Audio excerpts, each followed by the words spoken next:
All right. It All right. looks like we're good. All right. It looks good. Okay. Good afternoon, MilSpo Academy community. I am Michelle Helfcott-Waters, the director of our Career Development Center. And with me today is Devin Drake, the Recruitment Communications Manager and Military Spouse Advocate from Boldly. Devin and I are going to be talking about interviewing tips and tricks, but a little before we jump into that about Devin. Devin is the military spouse advocate at Boldly. She works to help military spouses find remote, fulfilling careers.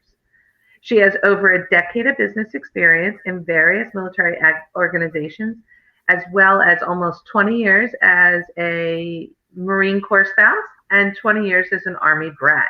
So Devin absolutely knows about the military way of life. And Devin, I'm going to let you tell us a little bit about your story before we jump in and start talking about interviewing. All right, I'd love to, Michelle. Thank you. So the way that I like to say it and when I talk to people is that, I've spent my entire life in the military community. I was actually born into the Army and then I married into the Marine Corps with no gap in between the two, right? So I've spent my entire life being a part of this community and this organization. And these are my people. This is my tribe. It's where I feel most comfortable. I also spent a large portion of my career working with the military directly as a civilian on base and supporting as a special staff officer, a colonel, and working for a bunch of Marines. So my husband is in the Marine Corps. We're a Marine Corps family. We're stationed in North Carolina with our son, our 2 dogs, and our rabbit. And we live here. I work now at Boldly. It is my first remote job that I've ever had, and it is the best thing ever to have touched my life. I started working for Boldly in 2018. Prior to that, I had to consistently leave my position every single time that my husband was relocated.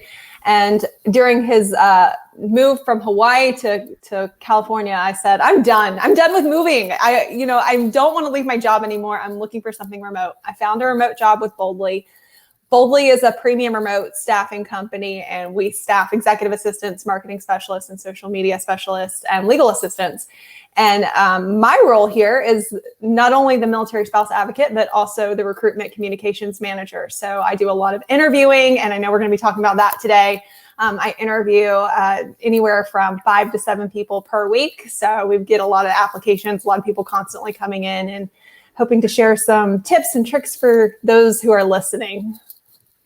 Awesome. Thanks, Devin. Remote work in the past, didn't really exist. People expected you to go into offices and punch a time clock. And so military spouses always were at a disadvantage. And I think I would say probably from where I stand within the past, maybe 5 to 7 years, that slowly started to change.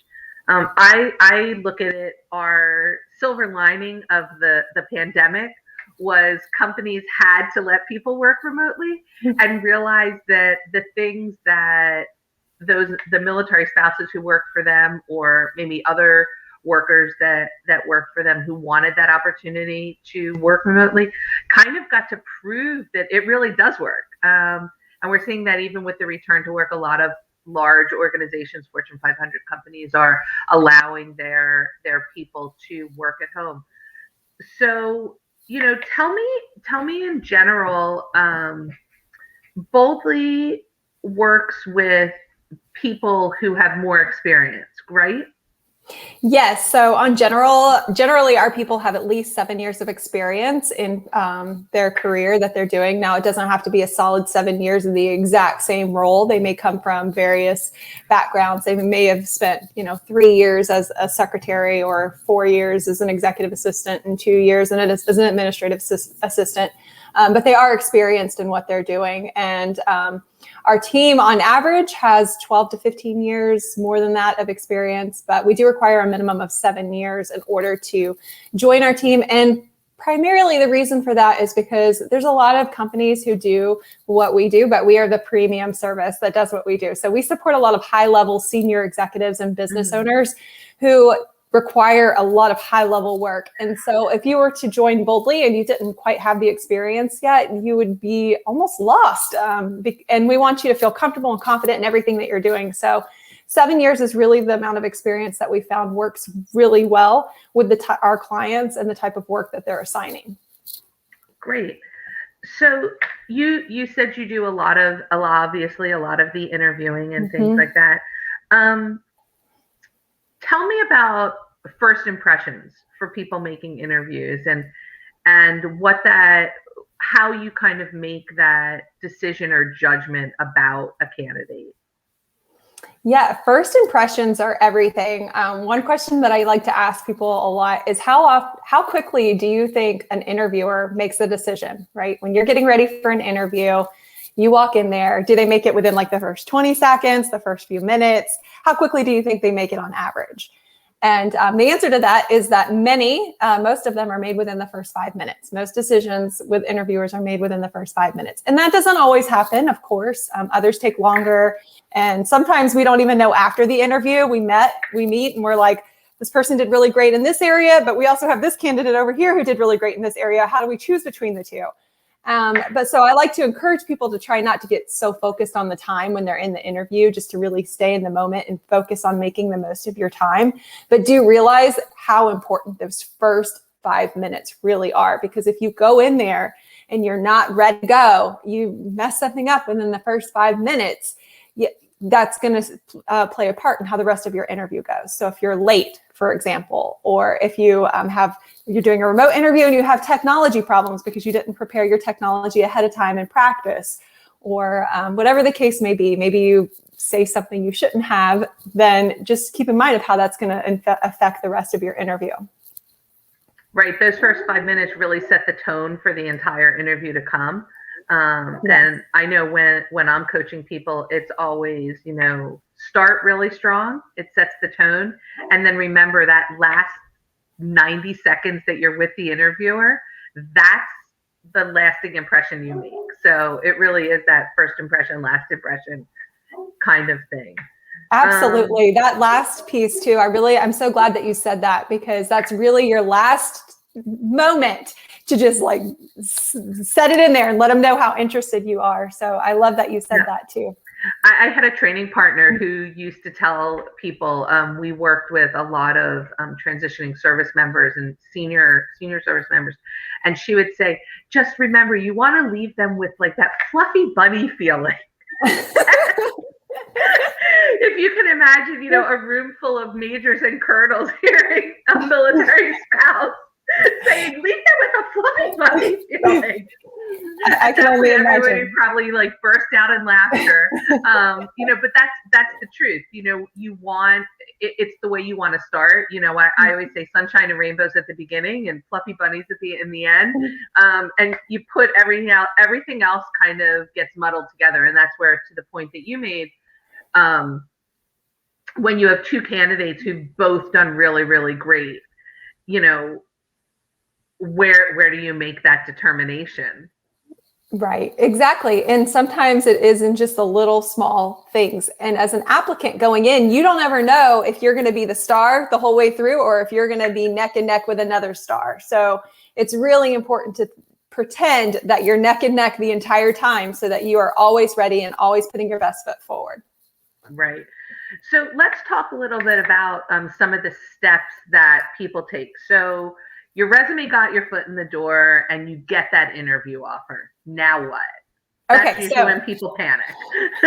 Right. There is that feeling, right? That like your heart, it's almost like the same feeling you get when you drive by a cop car and you know that you're doing fine, but you just still are a little nervous. And that's what happens when that comes through. The email comes in and you're invited to an interview, and then all of a sudden you get that same sort of feeling, right? So of course, the first step is to accept that invitation, right? We have worked so hard for it. And there's a couple ways you can go with this when it goes to accepting the invitation. Some people may have decided that the job is not right for them and they want to decline it. I always encourage you to just meet with them, even unless you're 100% sure the job isn't right for you. But if maybe sometimes it's nerves that get you to that point where you're like, oh, I don't know, maybe I should just decline. I encourage people to meet. And the more that you interview and the more that you meet with people, the more comfortable you're going to get with it. So the worst that could happen would be that you just gain a little bit more experience, right? If you get declined, but you've gained more experience, you've gained more confidence in the process. When you respond, though, you got to think about every single piece of the process in an interview, right? Lots of times we think, oh, it's just the interview, but what you don't see behind the scenes is interviewees and interviewers it's really a long, continuous process. Interviewers are getting together and they're talking about, how did this person respond to my assistant? How did this person greet this person? They're looking at every single piece of the puzzle. So it starts from accepting that invitation, and always use common courtesy. Hello, thank you, sincerely, things like that. And an email can go a really long way. Then, yay, I'm excited. Yes, I can meet then. Okay. But if you say, hi, I hope you're doing well. Thank you so much. I'm so excited to hear this. I'd love to meet with you on Thursday at 12 o'clock p.m. and I'm excited, or whatever. And then you could say, thank you again for this opportunity. Sincerely, Devin. Sure. It doesn't have to be long and drawn out, but just using that common courtesy. And then I always recommend, I don't know what you think, Michelle, but I recommend responding from a computer if you can. It really bugs me when I see sent by iPhone. iPhone. You look at the whole email chain and every single one says sent by my iPhone or my smartphone or. Right. And I always encourage people that if they get that email, that it's okay if you don't respond immediately if you have to do it from your phone, or take the sent from iPhone off of your signature, which you can do. No one knows that, but you can. It's tricky, but I agree. Also, I am a huge proponent of write out every single thing that you send in a Word document, so that it shows you your spelling errors and your grammatical errors and your spacing errors, and then you cut and paste it into your email, and voila, it's great. But I want to go back to what you talked about, Devin, which is I want to decline. I always, we've moved into this era with recruiting where companies increasingly are just ghosting people, and it's rude and it's inconsiderate and it's hard. We've all been there. Every recruiter has been on the other end of looking for a job. And I know that there are candidates who are like, well, I'm not interested in that job, so I'm just not going to respond. Can you talk a little bit about that and what, declining an email should or could say? Because I think it's something that we all forget about. Yeah, it really goes back to that common courtesy piece. Whether you want to move forward or no, let people know. I think that sometimes we think we're behind a screen and it's easier just to ignore it. But if you were in person and that person was like, hi, would you like to interview with me? You wouldn't just turn around and walk away. You would respond. And as for Boldly, as a company, we have a policy that we respond to 100% of our applicants. Last month, we got 3. It is. And, I've been on the other end of the spectrum. I applied for so many jobs before I applied to Boldly. And it's just very disheartening because you're like, did that company get my application? And why didn't they respond to me? I wasn't even worthy of you telling me that you don't want to move forward. Right. And then, you don't want to ever apply to them again. Now, with Boldly, we get a lot of applicants. We don't sugarcoat that. We get upwards of 2,500 applications every single month. Wow. But we respond to every single one. Whether or not you're selected to move forward, you will get an email from our team and let you know. We also let you know once you've received we received the application. So you theoretically you get 2, no matter what. Right. And as an applicant, if you get that meeting invitation, chances are there's other people who are waiting on you, and they're wanting to know whether or not you want to move forward. And if you just ghost them and then you don't share anything with them, and then maybe you 3 months later, you're like, oh, wait, I should revisit this company. Guess what? We're going to look and we're going to see that you didn't respond before. So it goes back to just, once again, that common courtesy and letting people know where you are and where you stand. And if we're not the right fit for you, or you've taken another opportunity, or you've got a lot going on in your life right now, all you have to do is, an email is really easy to send, and you just send it and you say, right now is not a good time, or I've decided to go with another opportunity. Thank you so much for this one. That leaves the door open for you again in the future if you ever decide to come back. Ghosting shuts that door down. Right. Absolutely. And I think people forget that, like, as you said, maybe it's not the right opportunity right now, or the right organization for you right now, or maybe I'm not a good fit for you right now. But if I leave a great impression with the recruiting or hiring manager that I'm working with, I know I've done it. I think about somebody that I declined for an opportunity, 4 or 5 or 6 months later, even a year later, because something came across my desk and I was like, oh my gosh, this is the perfect opportunity for Devin. And I'll reach out. I mean, I've done it. And so I agree. I think that that's really important. And I wish that more companies and organizations would remember that there's a real live person on the other end of that email. I think back in the old days when we had to actually like type a cover letter and send it to somebody. I know I'm dating myself, but I think that everything just felt more personal, and there were just different intonations of how I responded. But so we've got our interview. What is the best way to prepare for interview questions? Because I've heard some doozies recently that I would have never thought that I could prepare for. Yeah, some of the interview questions are pretty unique now, but there also tends to be those traditional ones, right? And I'm sure that if you could ask anybody right now, what questions do you think interviewers will ask? And you're going to get a lot of similar responses, right? Like the strengths and the weaknesses. Everybody knows to prepare for that. Right. But the reality is that you really don't ever know what an interview will ask, and that can be a little bit scary. But I think that the best way to combat that scariness and that piece that just makes you feel a little uneasy is to prepare responses to common questions ahead of time. And really important here is reviewing your work history. You would think, I think a lot of people don't do this because they're like, oh, it's my work history, I know it. But you don't realize until you're put on the spot when somebody who has really looked at your resume and has a question asks you about it. And then all of a sudden you're like, oh, yeah, I worked there. When did I work there? So it's all about being comfortable, right? When you go into an interview, you want to feel as comfortable as you can. And the best way to do that is to prepare. And so you want to be prepared to discuss your work history. Bring a copy of your resume. Sometimes you may not need it, right? If you don't need it, you've printed out a copy. That's the worst that could happen. You don't need your resume. But if they ask you a question about your resume and you don't have it in front of you, then you are going to all of a sudden lose self-confidence. So have that resume so that you can look at it, you can refer to it. I ask people questions all the time on their resume because I have, people are coming from all different backgrounds and I don't always understand everything. So I think that's really important. And I've seen people on the virtual end of things where I've said, do you have your resume in front of you? And they'll be like, oh, wait, it's over here somewhere, right? And I'm always just like, take a breather. It's okay. I've got it here. I'll just read it to you what it says, the question. But right then you're all of a sudden stressed, right? Because they've asked something and you don't have it and you don't feel good about that.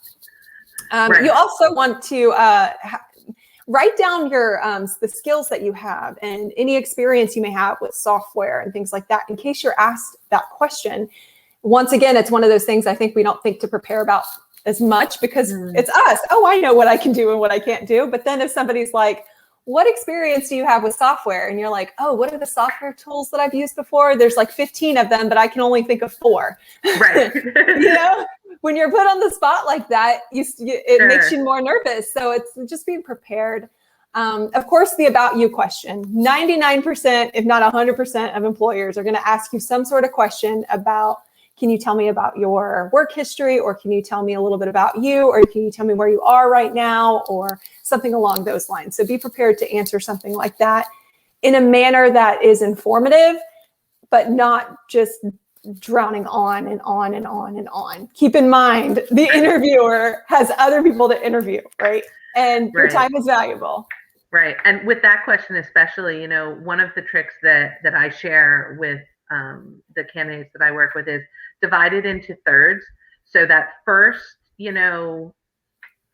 60 seconds should be about who you are as a professional, where you're coming from.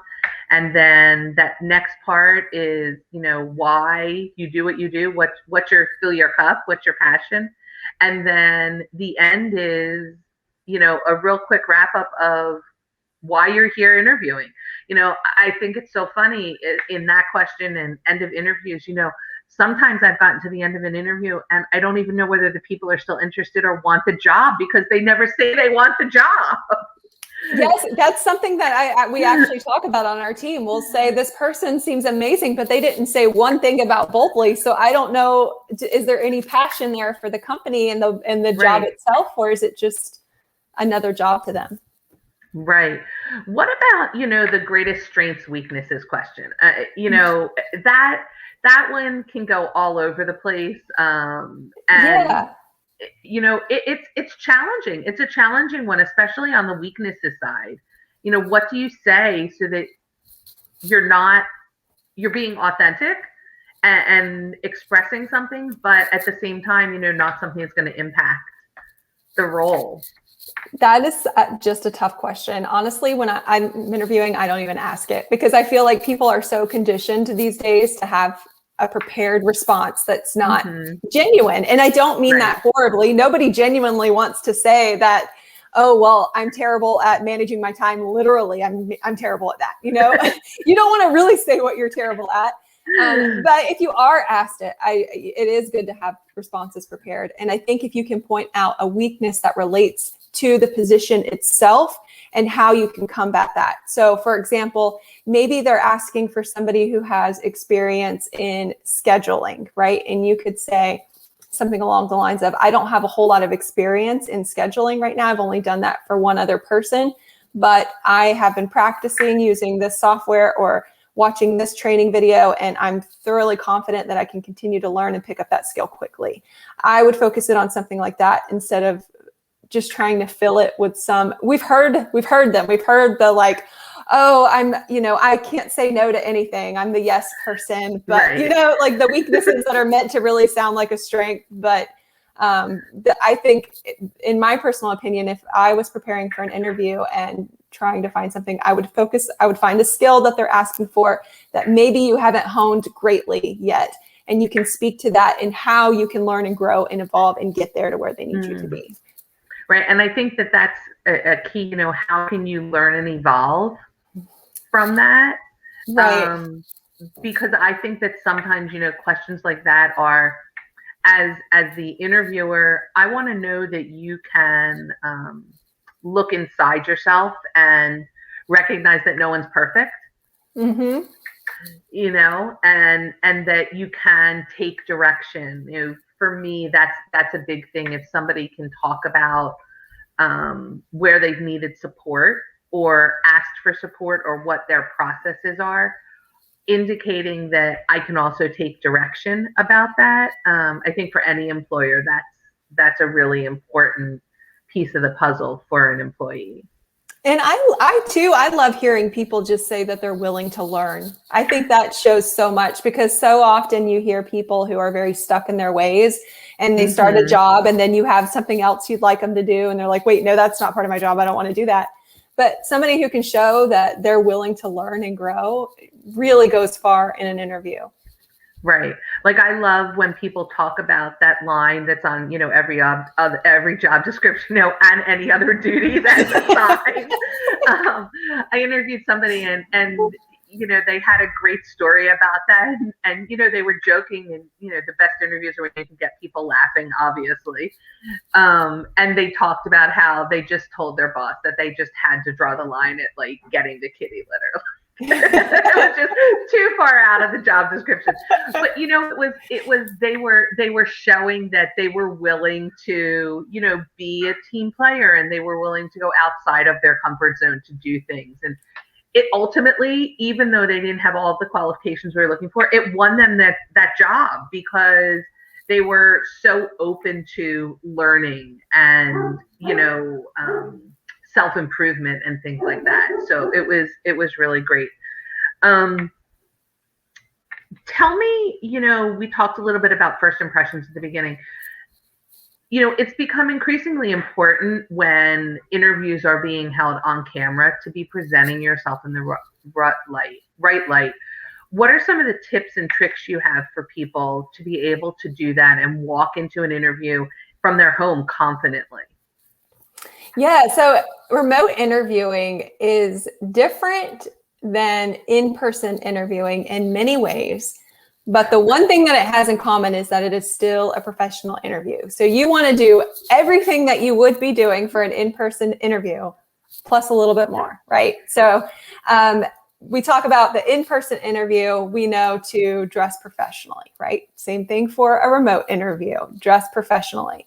I recommend just dressing professionally from head to toe. I know you can do it from waist up. If you want to, that's fine.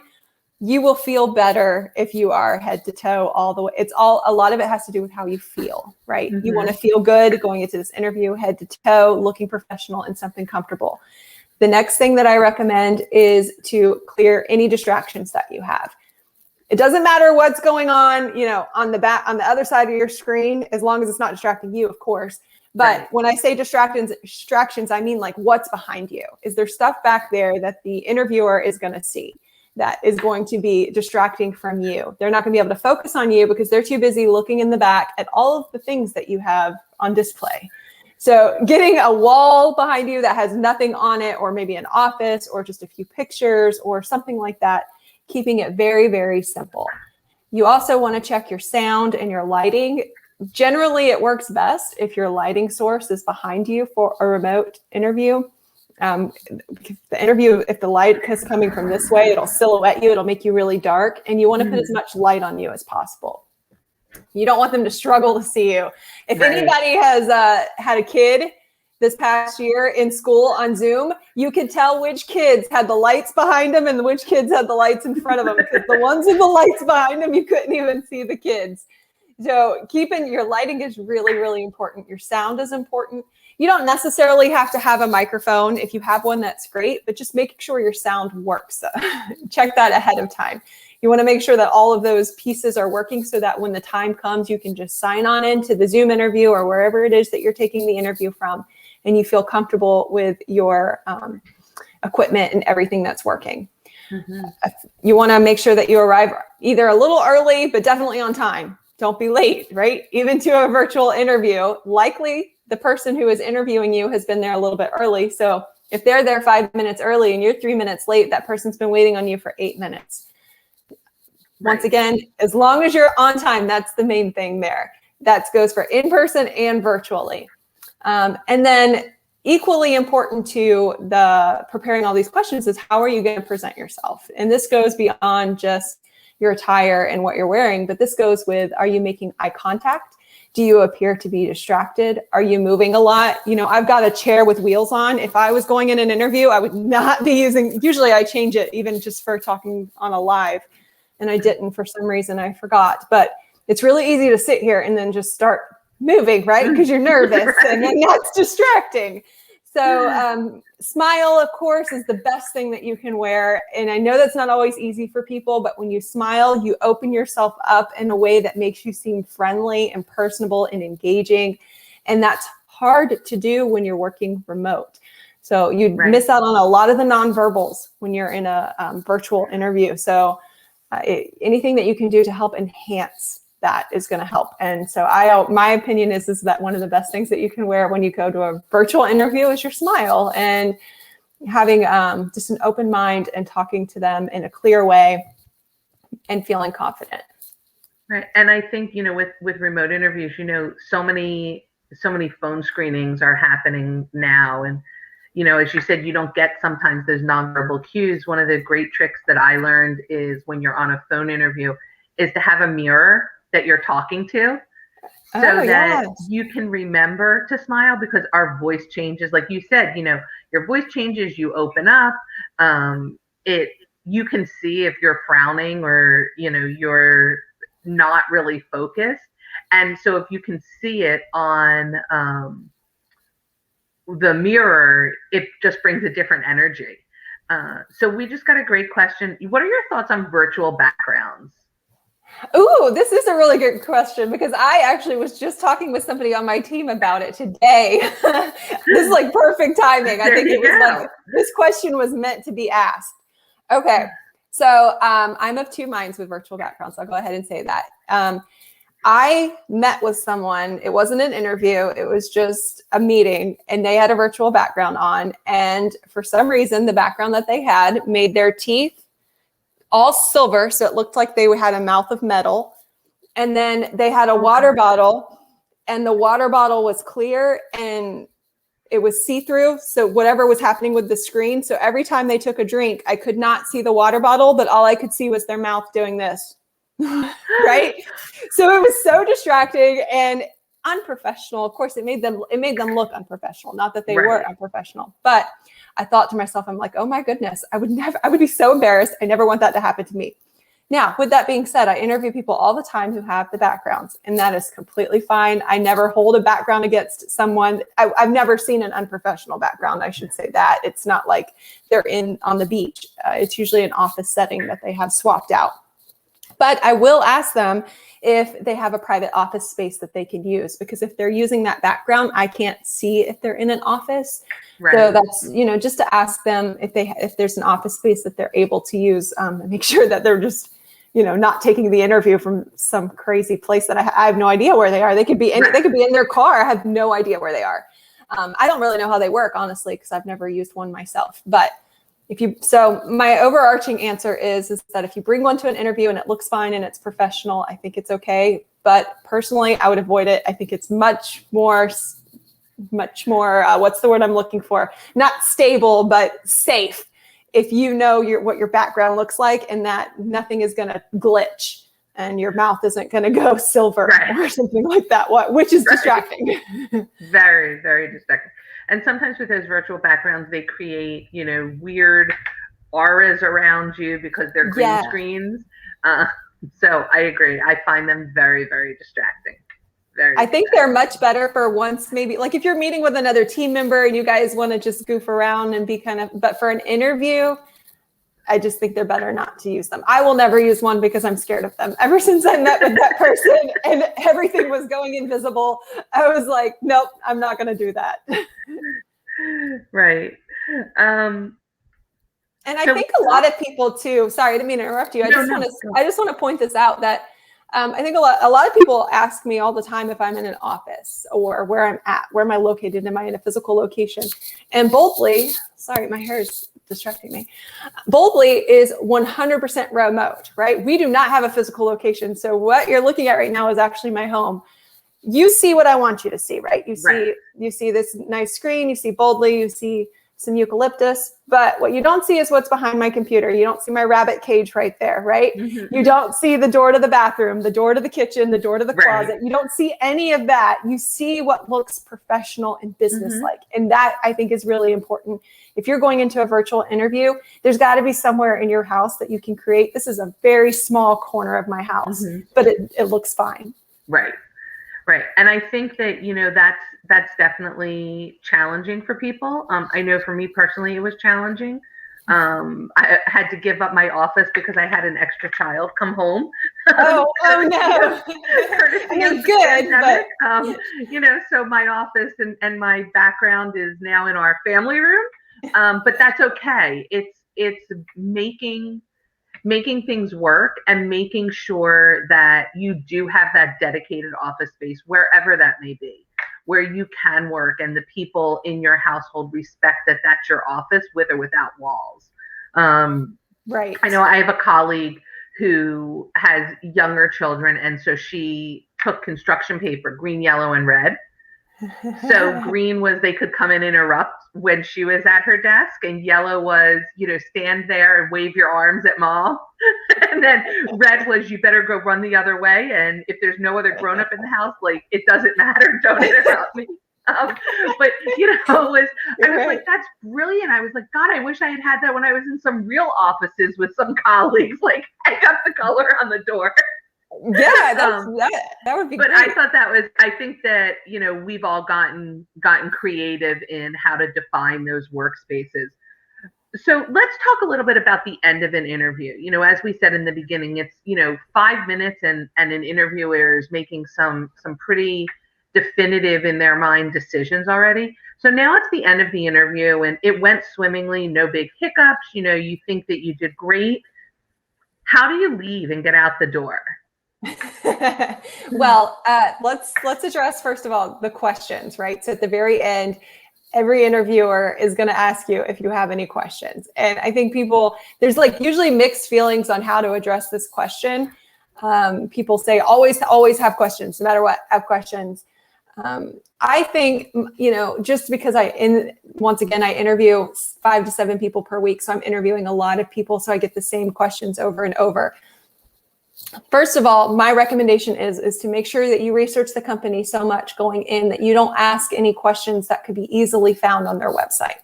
Right. You want to make sure that your time is valuable when you're meeting with that person, and you want to make sure that the questions you ask are of value to you and help you in making your decision.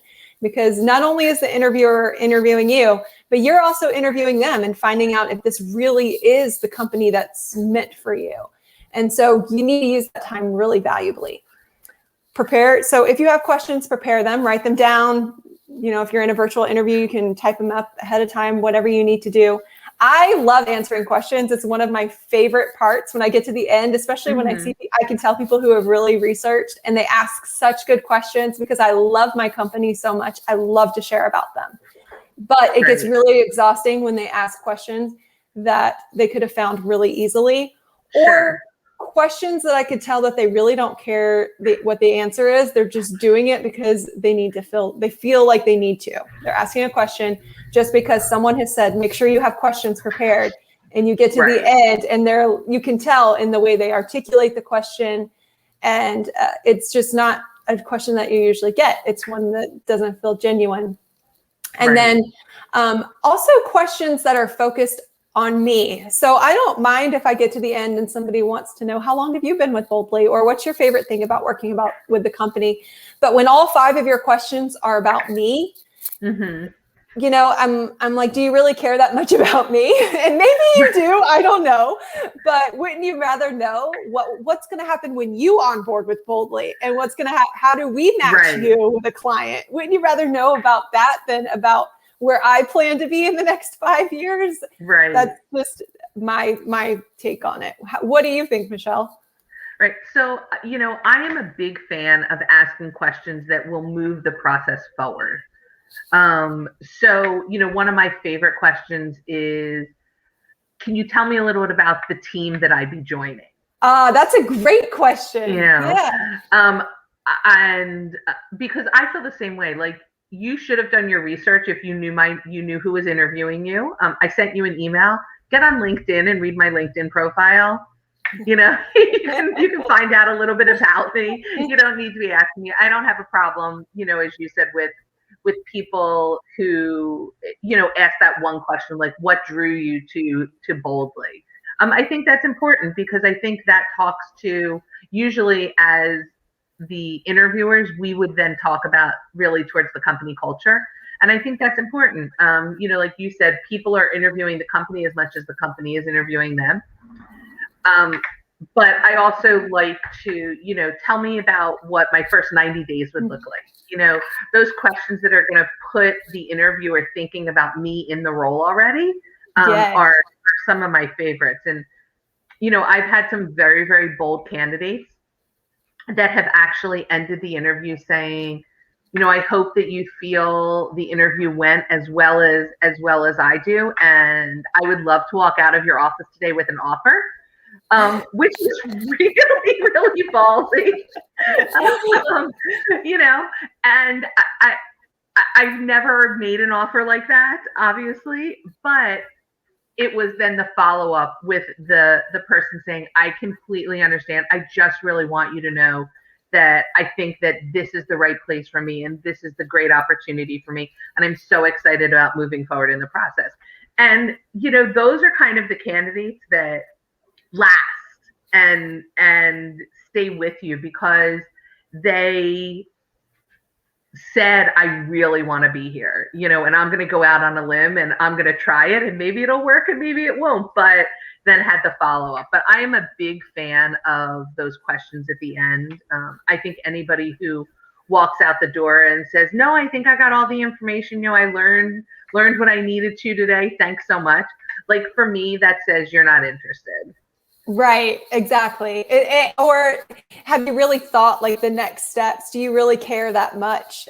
Do you want to know more? Because I'm not going to lie, like there's so much to know about Boldly. We're a confusing company. Nobody knows what premium subscription staffing is. It's new. It's a new term. And if you think you know everything, I don't think you do. So your questions are just phenomenal because they are an open-ended question that really allows you to get great information from the interviewer without being specific and putting them in an exact box of what you want to know. You're saying, how would my next 90 days look? That would be a phenomenal question. I've not had anybody ask that. I've had questions like, what does onboarding look like? But I'd love for somebody to ask about the next 90 days. See, now everybody who's been listening, now those questions I just gave you, everybody's going to be asking. So we have a question that says, what are your tips for those of us who have plenty of experience, but have been out of the office world for many years due to raising kids or moving around all the time? Yeah, that's a tough one. And it happens with so many of us. I think that, in my opinion, the best thing that you can do is on your resume, first of all, don't feel like you need to hide that. I think it's always better if you address it. So if your resume ends, let's say it ended in 2010 or 2015, that's when you had your kids and you stopped going into the workforce. What did you do in the last 10 years? Have you taken any training courses? Have you volunteered anywhere? Have you done anything? Have you gone to school? Have you gone back to doing any type of anything that has improved your skill set or where you've continued to learn and you continue to grow? It doesn't always have to be something that's official. It doesn't have to be an official volunteer position, but just going on LinkedIn, you can do trainings on LinkedIn and things like that. So what have you been doing in that time to fill your time so that you're still relevant in your career, in your job? Maybe it is you were certified in something and you've maintained your CEUs by doing the coursework every single year. It's different for everyone, but I think it's important to just like not address it, because otherwise people are going to wonder. They're going to say, what happened after 2010 or what happened after 2015?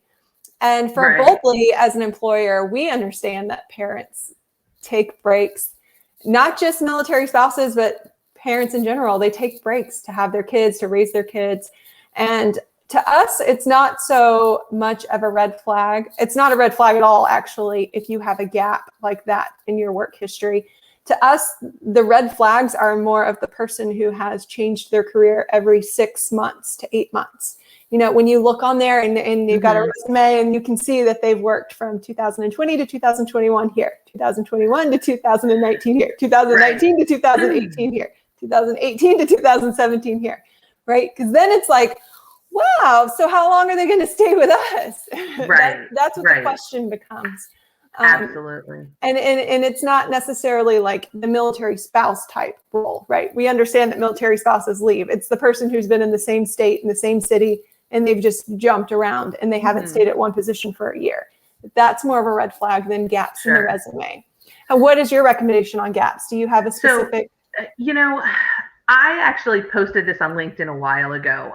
Do you put that you were a household manager, which I hate personally. I just, it's a job, but it's not a job. So I agree with you. I'd rather somebody say, I was doing these trainings and things like that. But the other thing I think that's happening with some Fortune 500 companies is that they are offering these opportunities for returnships exactly for those people who have got plenty of experience and for whatever reasons decided to take a break to stay home, to raise your family, take a break as a military spouse.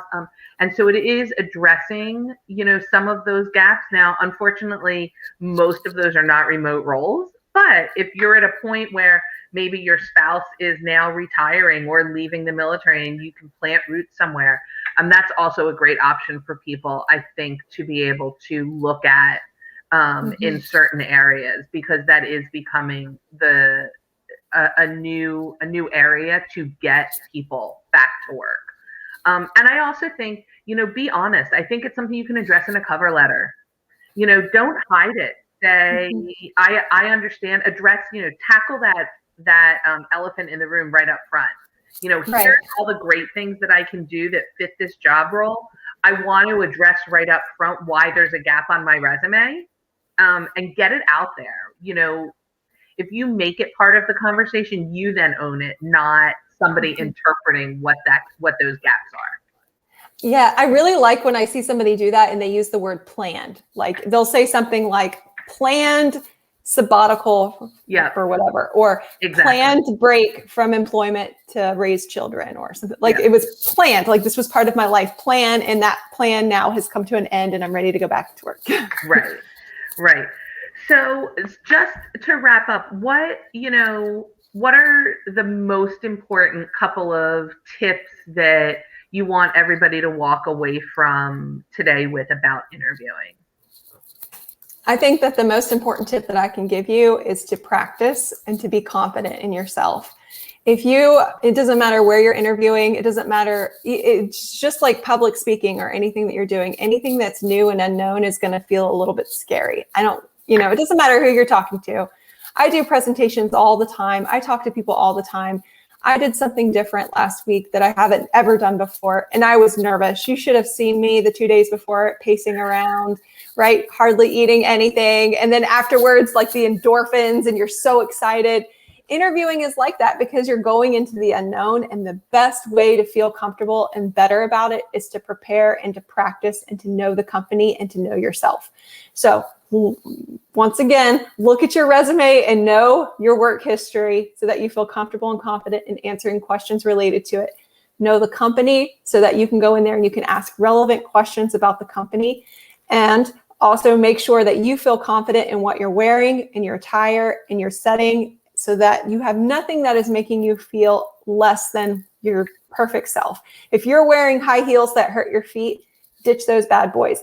If you're squeezing yourself into pants that are cutting into your stomach, ditch those too, because they're going to be distracting you. You need to be getting things that make you feel comfortable, confident, so that you can bring your 100% best self into the interview. And once again, my favorite recommendation is to always just wear your smile. That's the best thing I think that you could put on is your smile. Absolutely. Devin, thank you so very much for joining us today. I hope that everybody out in our community enjoyed hearing Devin's tips and trips for interviewing. There's great information there. And make sure that you join us in 2 weeks when we will have Jordy Kearns on from his organization that helps with staffing for veterans and military spouses as well. Devin, thank you so much. Thank you, Michelle. And it was so great to be goodbye. here. Take care. All right. Bye.